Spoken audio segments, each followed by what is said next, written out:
Most learners believe their silence comes from a lack of grammar knowledge or limited vocabulary. Yet the deeper issue lies in the physical aspect of speaking. The mouth is shaped by the rhythm and patterns of the native language, and those habits remain dominant even when the brain collects thousands of English words. The tongue moves in familiar ways. The lips form sounds in an old sequence, and the jaw opens and closes with a rhythm that belongs to another system. When the moment arrives to speak, thoughts may be ready, but the mouth cannot follow. That is why the voice freezes, the words break apart, and confidence disappears.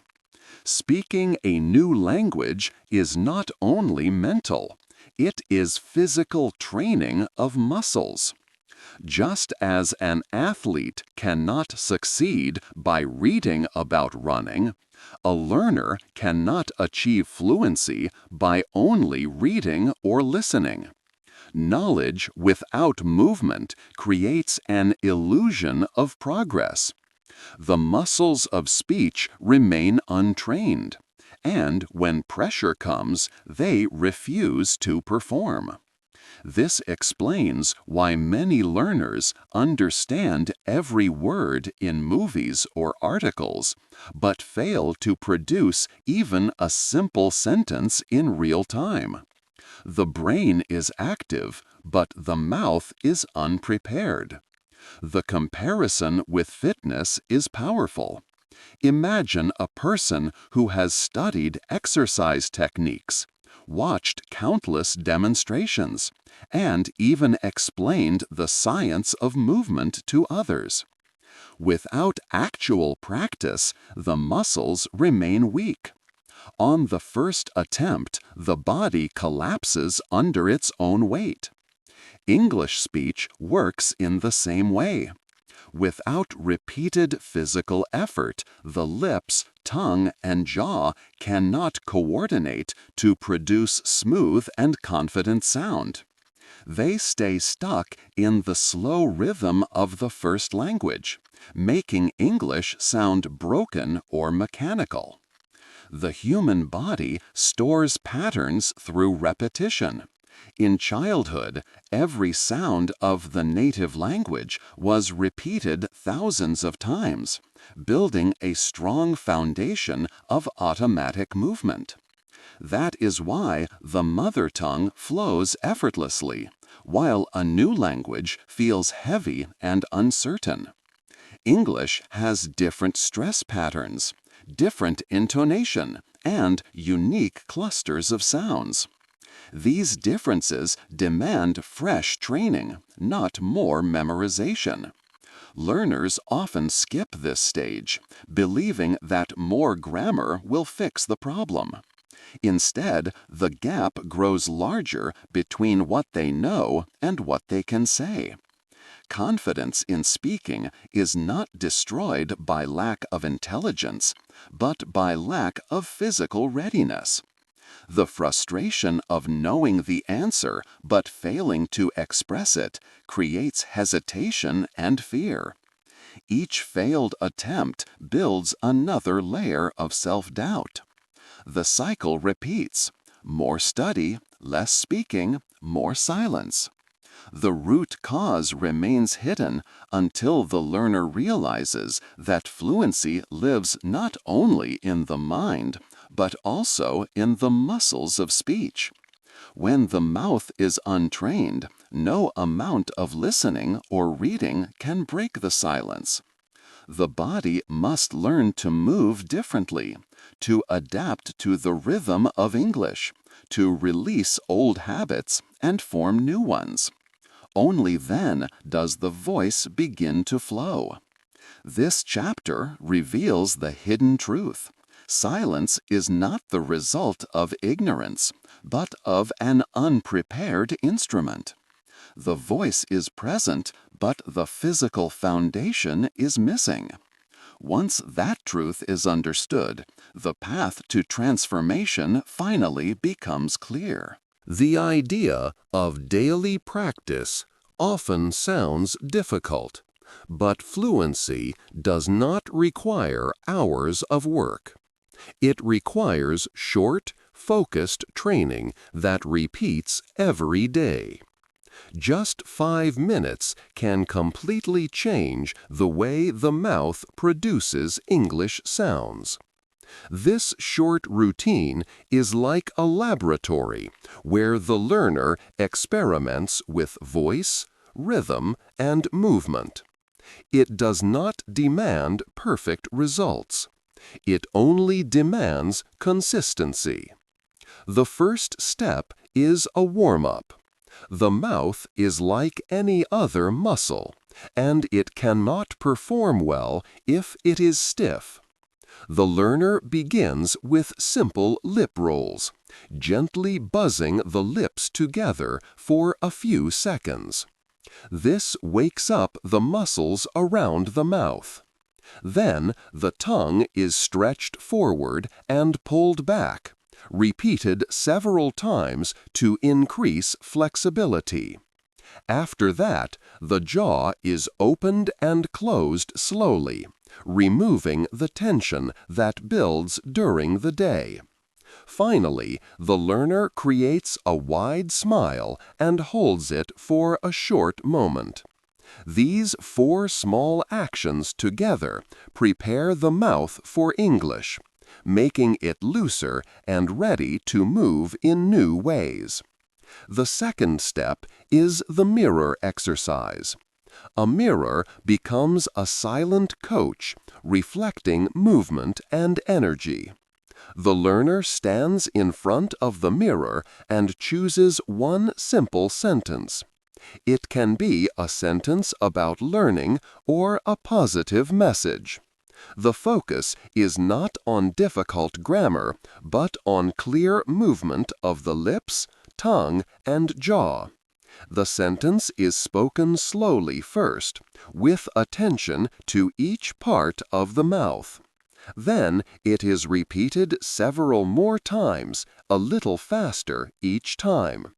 Watching the reflection builds awareness of how the learner looks and sounds. This process removes fear of judgment and builds the habit of speaking with confidence. The third step is shadow speaking. In this practice, the learner listens to a short piece of real English and immediately repeats it out loud, matching the rhythm, speed, and tone. It can be just 5 to 10 seconds of audio from a movie, a podcast, or a speech. The goal is not to translate or analyze. The goal is to copy the flow exactly as it is heard. At first, the learner may feel clumsy, but the repetition quickly trains both the ear and the mouth to react faster. This is how babies learn to speak. They hear, they imitate, and they repeat until the sound feels natural. Shadow speaking builds fluency not through thinking, but through automatic reaction. The fourth step is the fluency loop. Here, the learner takes one sentence and practices it in 3 different speeds.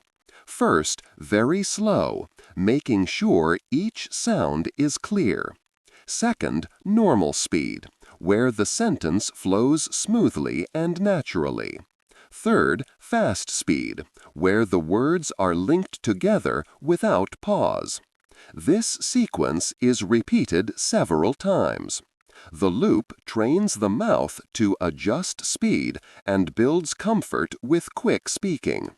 Even if the vocabulary is limited, the learner begins to feel fluent because the rhythm is mastered. Altogether, this practice takes only 5 minutes. 1 minute for warming up, 1 minute for the mirror, 2 minutes for shadow speaking, and 1 minute for the fluency loop. Yet, the effect is much greater than the time suggests. These minutes build new muscle memory. They create habits of movement. They give the learner small victories every single day.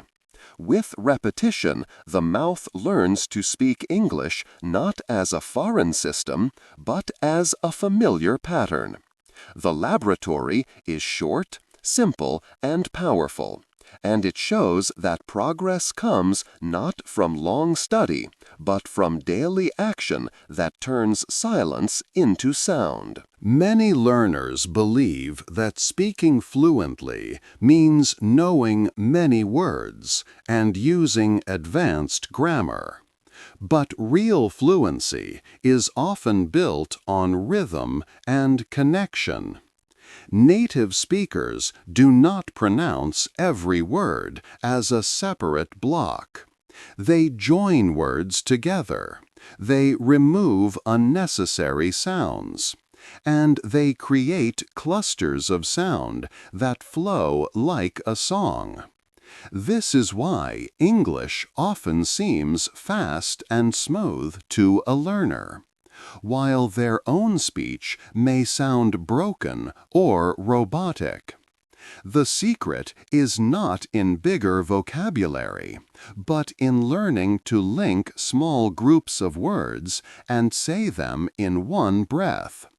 A sound cluster is a group of 3 to 6 words spoken as one unit without long pauses. Instead of saying every word clearly and separately, the speaker connects them and lets the sound travel forward.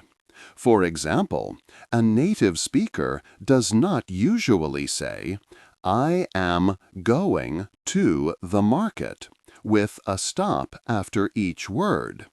Instead, the words merge into a phrase like, "I'm gonna go to the market." The rhythm becomes natural, and the listener receives it as fluent speech.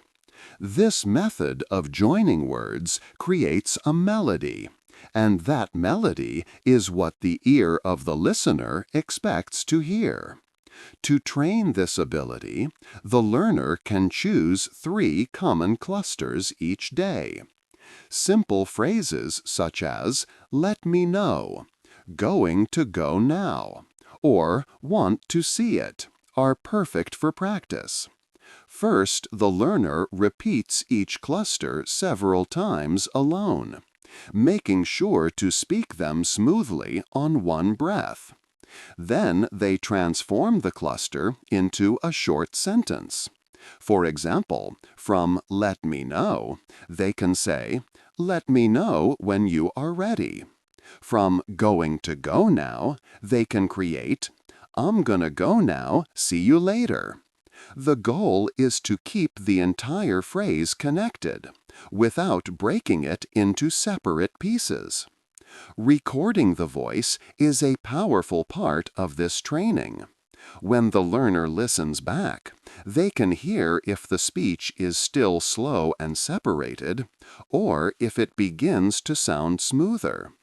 The first recordings may sound strange, but after a few days of repeating the same clusters, the rhythm becomes more natural. By the end of a week, the difference is clear, and the learner begins to notice that even short sentences feel easier and faster to say. Music can also be used to strengthen this practice. By putting on a soft beat or gentle background track, the learner aligns speech with rhythm. This creates breath control, makes the mouth move in time, and removes hesitation. Speaking with rhythm helps the brain and body work together, just like singing along to a song. The focus is not on perfect accuracy, but on natural flow. Over time, this builds the habit of speaking in smooth units instead of broken words. Even with a strong accent, connected speech sounds more fluent. People listening care less about pronunciation when the voice is clear, confident, and smooth. A choppy rhythm feels uncomfortable to the ear, while a flowing rhythm feels pleasant. This is why many learners with grammar mistakes still sound confident, and why others with perfect grammar sound robotic. Fluency is not only about correctness, but about sound clusters and musical flow. Daily practice with clusters builds a strong foundation. 3 clusters a day is enough. Repeating them like short songs, adding them into sentences, and recording the results turns mechanical speech into something closer to music. The learner begins to think less about single words and more about the line of sound. Step by step, the mouth learns to play English like an instrument, creating a voice that listeners enjoy and understand. The act of speaking is not only the movement of the mouth, but also the state of the mind. The brain and the mouth must work together as a single system, like a pilot controlling an airplane. If the pilot is nervous, distracted, or unprepared, the plane cannot fly smoothly even if the engine is strong. In the same way, if the brain is filled with fear or doubt, the mouth cannot produce fluent English, no matter how many times it has practiced. Real fluency begins when both parts are synchronized. One of the most common mistakes learners make is focusing only on accuracy. They worry about grammar, tenses, and rules, while forgetting the importance of expression. People do not remember perfect grammar, they remember the feeling of the voice. Emotion is the first key to synchronizing brain and mouth. When the learner says even a simple sentence with emotion, the sound becomes stronger and more natural. A flat, robotic voice keeps the brain trapped in overthinking, but an emotional voice frees it from constant correction. Acting techniques can help. Instead of speaking like a student repeating from a textbook, the learner can imagine being an actor preparing for a role. The same line can be spoken with excitement, with anger, or with sadness. This changes the body, the breathing, and the rhythm of the voice. The brain begins to connect meaning and sound instead of rules and translation. This creates presence, the quality of speaking that feels alive and confident. By playing with emotions, the learner stops judging mistakes and starts owning the sound. Mental shortcuts are another important tool. Many learners translate each idea from their native language before speaking, which slows the process and creates hesitation. The brain must be trained to connect English directly with images and feelings. For example, the phrase, "I'm starving," should immediately create a clear picture of hunger without any translation. The sentence, "Let's catch up," should instantly connect to the idea of meeting an old friend. These shortcuts build automatic reactions, so the mouth can speak without waiting for the brain to translate. The body also plays a role in this synchronization. Speaking while standing, moving the hands, or changing posture helps the brain remember and supports stronger voice projection. When the body moves, the breath becomes deeper, the sound becomes louder, and confidence rises. Using the whole body while speaking allows the learner to transform language from something mental into something physical and alive. A daily practice can combine these elements. The learner can spend 1 minute speaking 3 simple sentences with full emotion, another minute acting out the sentences as if they were lines from a play, 1 more minute walking and speaking with gestures, another minute speaking in front of a mirror with strong eye contact, and a final minute recording and listening. This 5-minute cycle connects the brain and mouth through emotion, movement, and feedback. The more the learner repeats this practice, the more natural it becomes to speak with presence. The brain begins to trust the mouth, and the mouth begins to follow the brain without resistance. Fear and hesitation slowly disappear because both parts of the system are aligned. The pilot is calm and focused, and the airplane moves forward with steady power. When mind and body are trained together, speech flows not as a forced exercise, but as a natural expression of thought and energy. Repetition is often misunderstood. Many learners think that repeating a sentence many times in the same way will bring progress. But flat repetition only makes the mouth tired and the brain bored. Real repetition is not about the number of times, but about the quality and variety of practice. Each round of repetition should add a new layer, a new challenge, or a new feeling. This is the science of building fluency through structured practice, and it transforms repetition from a boring routine into an engine of growth. The first stage is slow clarity. The learner chooses one simple sentence and speaks it very slowly, focusing on every single sound. The tongue, lips, and jaw are carefully observed and guided to move in the right way. Stretching vowels, pausing slightly between words, and exaggerating the shape of the mouth gives the muscles clear instructions.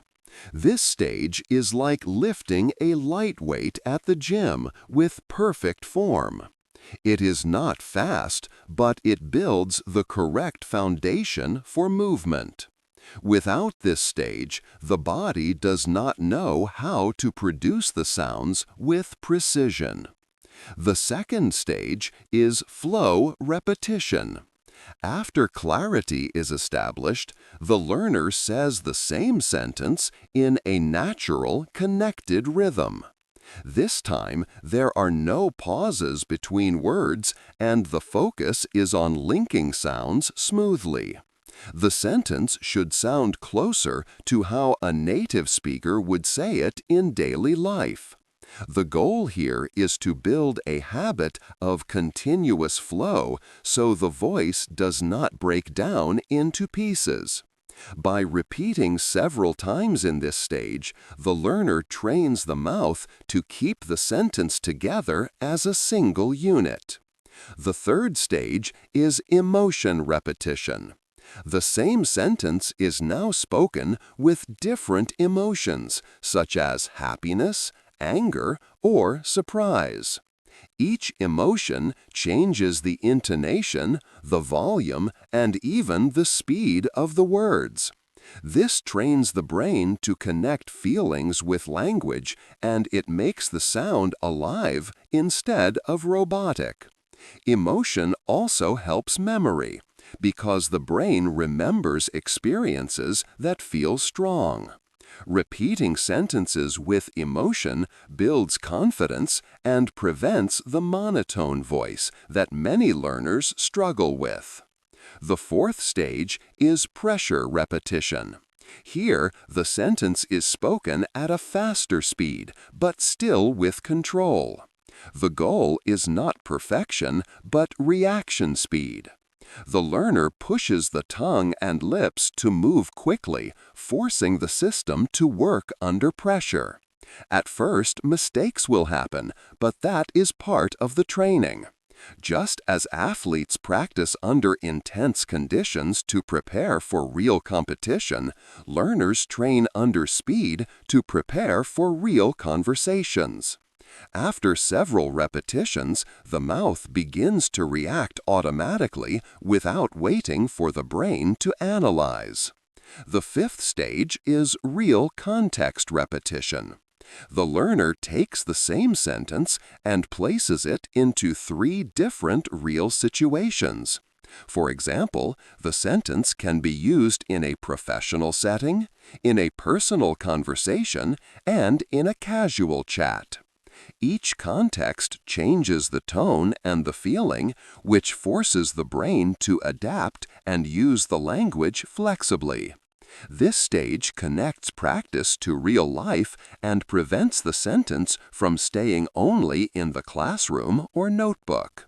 By using the same words in multiple situations, the learner builds versatility and readiness for unpredictable moments. Together, these 5 stages create a powerful structure. Instead of repeating a sentence 20 times in a flat and robotic way, the learner repeats it across different dimensions: clarity, flow, emotion, speed, and context. This makes each repetition valuable and prevents boredom. More importantly, it builds the kind of muscle memory that is useful in real conversations. The sentence is no longer just memorized, it becomes part of the learner's natural voice. The system works best when applied daily. Choosing one strong and meaningful sentence each day and taking it through all 5 stages is enough. Within minutes, the learner experiences the sentence in many forms, and the brain begins to recognize it as a living piece of language. Over weeks and months, this process creates a library of sentences that are ready to use at any moment. These sentences carry not only words, but rhythm, emotion, and context, making them powerful tools for communication. Mistakes happen when learners repeat without awareness. Saying the same phrase quickly and without emotion only trains bad habits. Practicing in silence or only once also gives no chance for improvement. Avoiding context keeps the language artificial and weak. Recording is often ignored, but without listening to one's own voice, growth is difficult to measure. True progress comes when repetition is designed with intention and layered with variety. This structured approach proves that repetition is not mechanical.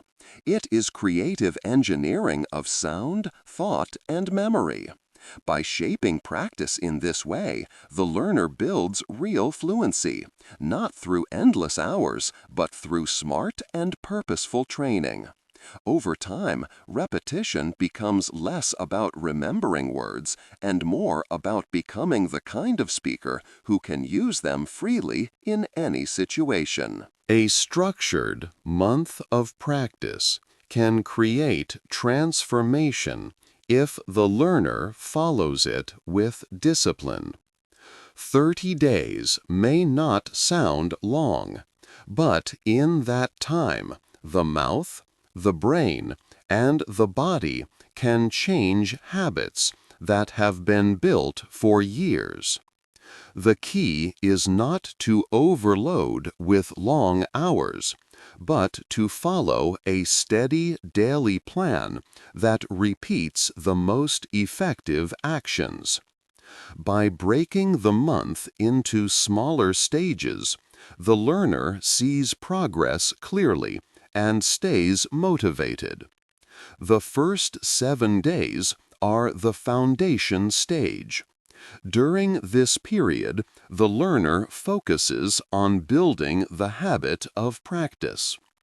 Each day begins with the same 5-minute routine, followed by 3 chosen clusters and 1 key sentence for repetition. The purpose is not speed or perfection, but consistency. At the end of the first week, the learner records a short sample to compare with the starting point. This recording provides visible evidence of progress, even if the change is still small. The goal of this stage is to prove that the learner can show up every day without excuses. Days 8 to 14 form the acceleration stage. Here, the learner keeps the same 5-minute practice, but adds more variety. Short music tracks are introduced to train rhythm. Clusters are spoken with melody, almost like short songs.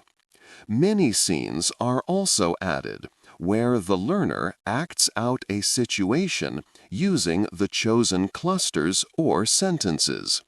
This stage encourages creativity and emotional engagement. By the end of the second week, the learner notices smoother speech and reduced hesitation. Another recording is made to show the difference from the first week. Days 15 to 21 are the pressure stage. The exercises become slightly more demanding. Shadow speaking is extended to 3 audio clips of about 10 seconds each. A new drill is added, a 30-second sprint where the learner speaks continuously on a simple topic without stopping, even if mistakes happen. This develops stamina and quick reaction. The daily plan remains short, but the intensity rises. At the end of this week, the learner has trained both comfort and pressure, preparing for real conversations. Days 22 to 30 form the consolidation stage. In this final stage, the learner revisits the best clusters and sentences from previous weeks. These familiar materials are used to build short stories and connected speech. Each day, the learner records a sample that includes 1 normal speed version, 1 fast version, and 1 emotional version. This creates a collection of recordings that show clear growth over the month. On the last day, a longer recording is made, about 2 minutes, to demonstrate the new voice that has been built through consistent training. Throughout the 30 days, simple tracking helps motivation. A notebook or digital file can be used to write the date, the chosen clusters, the key sentence, and a quick note on how the practice felt. This habit shows progress on paper and prevents the feeling of being lost. Even on difficult days, the learner sees proof that effort is building a chain. Missing one practice is avoided at all costs because consistency is more important than intensity. If energy is low, only the warm-up and 1 repetition cycle can be done, but the practice must still happen. The purpose of this 30-day plan is not to become a perfect speaker. The purpose is to create a new identity, a person who trains the mouth and voice every single day. By the end of the month, the learner has built a strong foundation of habits, recordings to prove progress, and confidence that fluency is possible. These 30 days are a turning point, not an ending. They show that transformation comes from steady training, not from talent or luck. In conclusion, the 30-day decision is simple but powerful. It requires only minutes each day, yet it reshapes the way the learner uses their mouth, their mind, and their voice. The process turns fear into practice, hesitation into flow, and silence into sound. Once completed, the learner not only speaks with more fluency, but also carries the discipline to continue growing. The month proves that with daily action, anyone can unlock their voice and begin a new chapter in English. Thanks! Please subscribe and like. Spin a new yarn with us every week. See you there!